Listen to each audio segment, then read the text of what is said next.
Genesis 8. God remembered Noah, all the animals, and all the livestock that were with him in the ship, and God made a wind to pass over the earth. The waters subsided.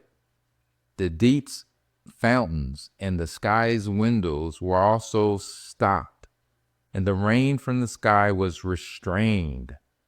The waters continually receded from the earth.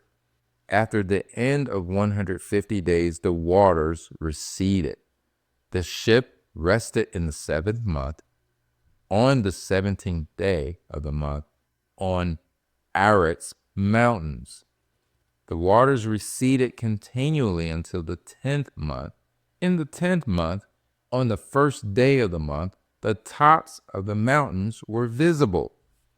At the end of 40 days, Noah opened the window of the ship which he had made, and he sent out a raven.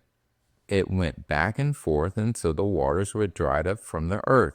He himself sent out a dove to see if the waters were abated from the surface of the ground. But the dove found no place to rest her foot, and she returned into the ship to him. For the waters were on the surface of the whole earth. He put out his hand and took her, and brought her to him into the ship. He waited yet another 7 days, and again he sent the dove out of the ship.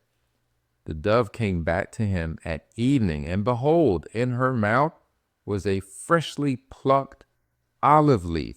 So Noah knew that the waters were abated from the earth. He waited yet another 7 days, and sent out the dove, and she did not return to him any more. In the 601st year, in the 1st month, the 1st day of the month, the waters were dried up from the earth. Noah removed the covering of the ship and looked. He saw that the surface of the ground was dry. In the 2nd month, on the 27th day of the month, the earth was dry. God spoke to Noah, saying, "Go out of the ship, you, your wife, your sons, and your sons' wives with you.